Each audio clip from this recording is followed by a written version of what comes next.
Well, if I could find a hot girl like you, maybe I'd be staying in the Philippines. But I still got about 6 more months here before I go. Holy cow. Okay, we're getting to some good stuff here. Like, geez, man, I looked into this and it's actually true. I mean, dang. I mean, you got to marry a girl if you want to be alone with this girl. Like, doesn't Lau realize you have to test drive the goods before purchasing?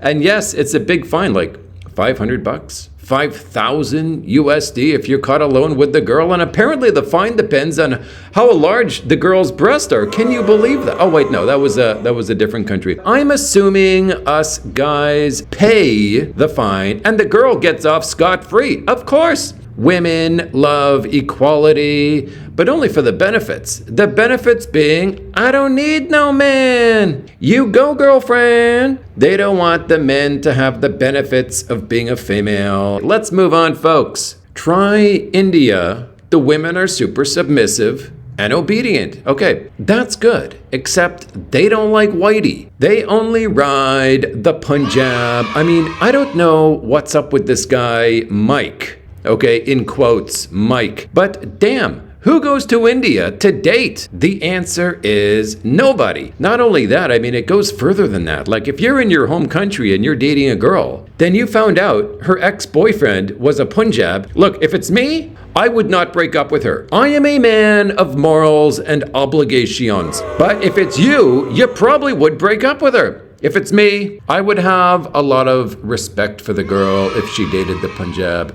I mean, for being able to put up with his stink. Now, if it's you, you'd probably break up with her and then take 10 showers. But I think that's disgusting. Just as disgusting as banging the Punjab. The question is, folks, if you're married to this girl, okay, and then you found out that she had a one-night stand with the Punjab, do you divorce her or forgive her? But I do not love India, and apparently Indians don't even love India, as they all immigrate to other countries. Mike, India is all yours. It would be a long shot to live long-term in Chongqing. Mr. Benson, you do have a valid point there. My parents didn't call me Scotty Itchy Feet O'Flanagan for nothing. But I think if you have no wife, it's the perfect time to have itchy feet. Plus, if I went to a place like Cambodia, I would start full-on vlogging 7 days a week without the fear of being sued or fined for not blurring someone's face, like some stupid laws that exist in parts of this world. But Chongqing, probably I won't live there due to the language barrier and the crap long-term visa. But since we get 60-day visa, like a tourist visa, I would love to spend 1 month in 2 different countries there in China. Right now, I'm thinking Chengdu and Chongqing, but later in this video, we'll see. I might change my mind. I think the vlogs there would actually do very well based on other travel vloggers. Like, when they hit China, the view count goes up, and that's something I really need.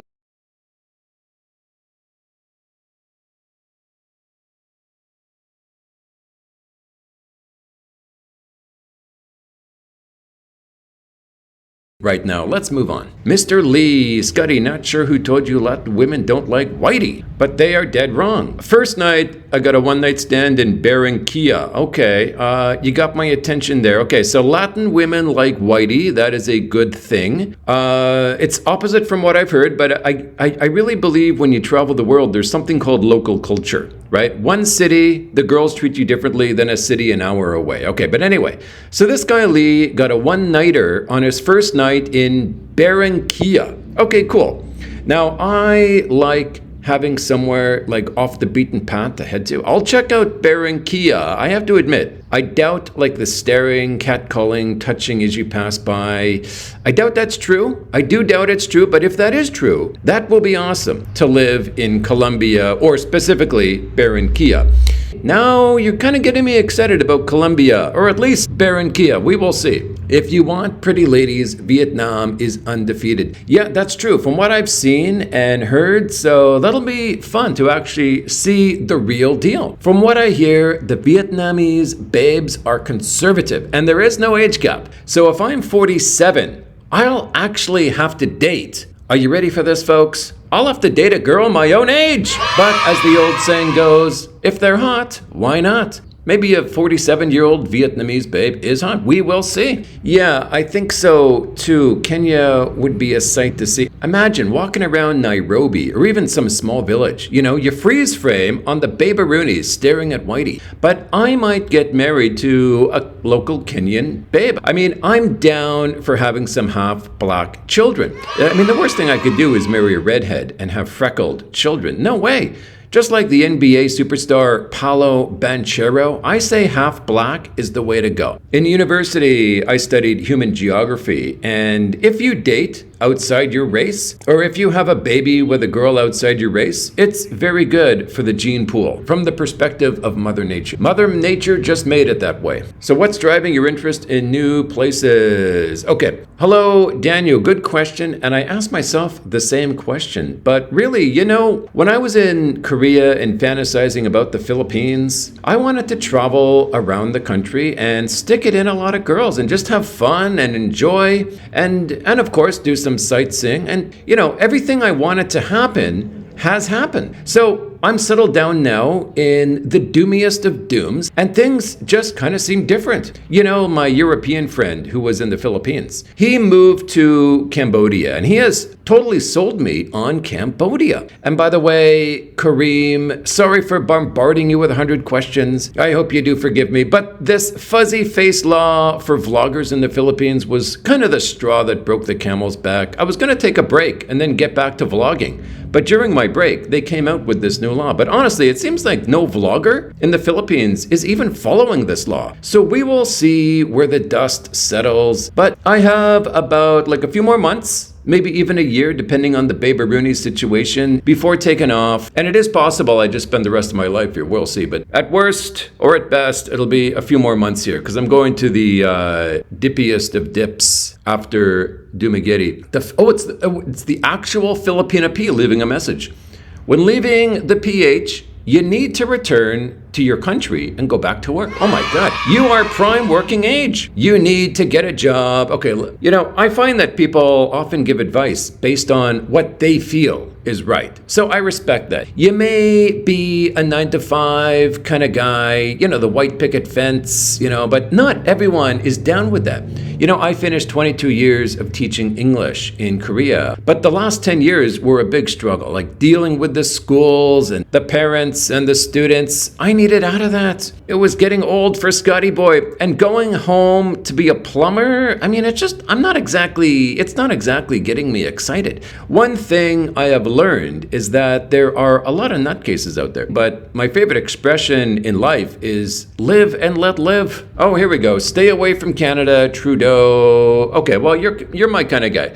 See, I like the guy's advice here, Rakutis. You and I are on the same page. The reality with Canada is that it is actually a broken country. My entire life, since I was a teenager, I hate to say it because it's got a bad connotation to it, I was anti-mass immi, okay? But I was a lonely wolf crying in the wilderness. To me, it was clear as day. The writing was on the wall, but nobody saw it. It's like, well, the immigrants are hard-working people. That's what I was told. And they don't see that hard working has nothing to do with it.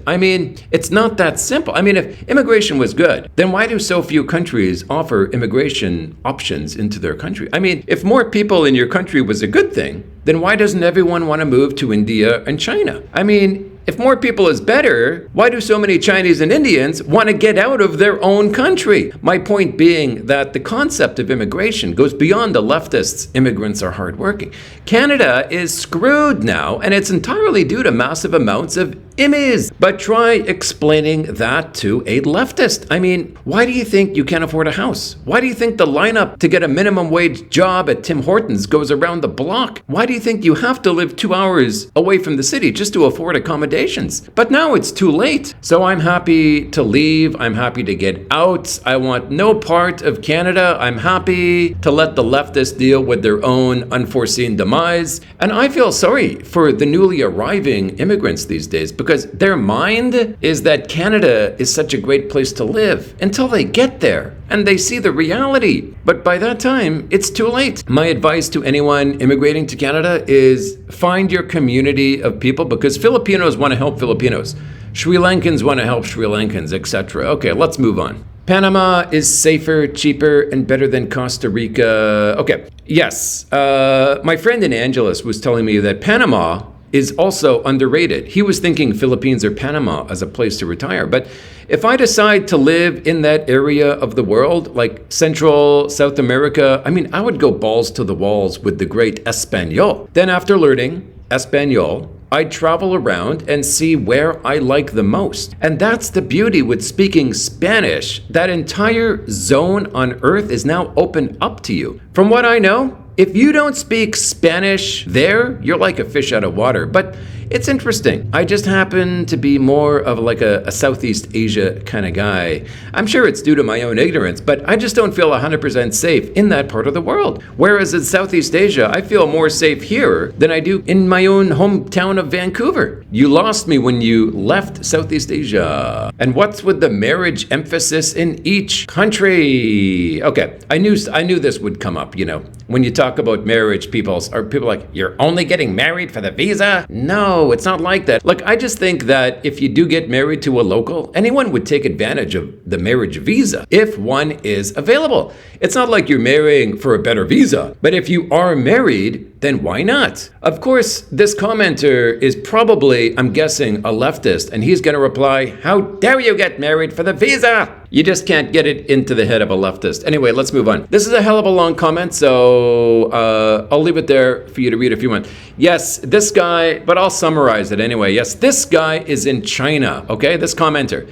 And he is listing some pros and cons. It's a bit long to get into the deets, okay? But like the most notable pro is that the Chinese, they like foreigners, okay? Like according to this guy. But also like word from friends there in China, they say it's easy to get a girl in the sack, okay? But that's only if you're a perv. Like if you go to the nightclub in Chengdu, Chongqing, I mean, you're probably gonna go back home with a girl, but that's only hearsay from what I've heard from others. But from what I've heard, like the biggest con with women is that they are crazy about money to the point that it's almost their religion. And as some know, the biggest problem in any relationship is arguments about money. But that's, you know, that's if you're in a relationship. Some guys just want to go and have fun. I remember taking a night class in Vancouver, and there was some Chinese girls in that class. So I was talking to them, and one was telling me that she has to marry the son of a business owner the parents do business with, okay? And it's kind of like the Chinese don't care about love. They care about like introducing their daughter to do better business. You know, that like that's how they think. I mean, it's totally different than how we think in the West. And another girl,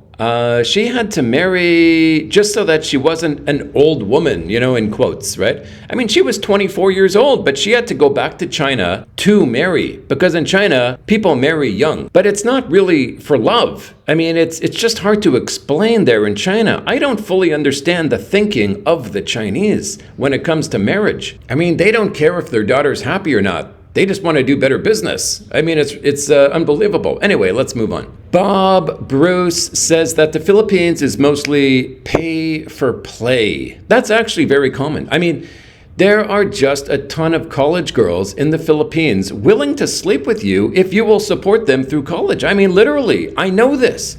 It's a huge thing here in the Philippines. I mean, the numbers are astronomical. I might have to make a video about this pandemic of broke college babes. And it's everywhere, in every city, you know, big or small. Then on top of the college girls needing the bone in more ways than one, you got the impoverished mountain and village girls who will just want a foreigner. Like that's their ticket out of poverty. It's an issue in the Philippines that is kind of wrapped under the table. Nobody talks about it, but a lot of guys, a lot of foreign guys, they know the game here. They do take advantage of it. And I mean, why not? I mean, if the girl wants it or needs it would be a better term. And the guy wants and needs the girl. I mean, it's just sort of a necessary evil Knievel. Anyway, let's move on. I want to see Scotty Boy in Kenya. Hey, I am down for having a black girlfriend or even a wife there in Kenya. And that's the beauty of life. Like you never know what tomorrow will bring. I might go to Kenya and it turns out that I never leave. I follow a YouTuber called Ryan Boundless, and he was in Japan for 20 years teaching English. And then he went to Kenya and he wants to spend the rest of his life there. So that actually says a lot about the great country of Kenya. I do look forward to going there. Isn't Malaysia a ferry ride to the Philippines? I got a story about this. Okay, so yes,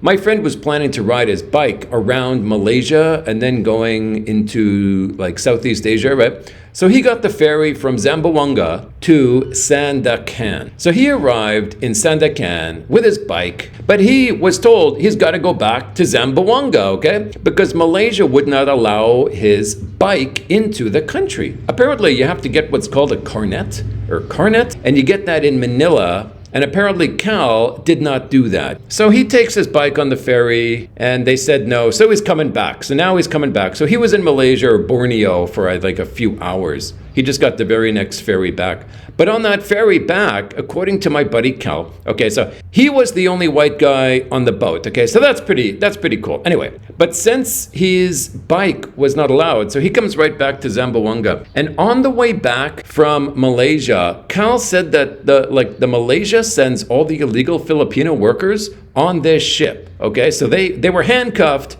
in Malaysia for being overstayed or whatever they did wrong. And the entire boat trip, they are handcuffed and hogtied. Oh wait, no, they're not hogtied. But once in Zamboanga, these criminals then are forced to disembark in handcuffs. Then as they disembark from the ferry, they're forced on their knees and put on a bus. Then my buddy left, so he didn't know what happened to them after that. Sounds like a fun boat trip, but I just wonder why Philippines would want to punish overstay Filipinos in Malaysia. But anyways, so Keith here, he's down with Dominican Republic, a great visa, up to 10 years, about 1,800. Wow, okay, that's extremely good. Monthly expenses can be as low as 1,000. Okay, so, Dominican Republic has an easy visa, Keith is saying now. I think Keith is saying, like, just fly into the DR and overstay your visa. Then when you leave, you pay a penalty, which is apparently cheap. According to ChatGPT, when you land in the DR, you get 30 days, okay? Then you can extend at the immigration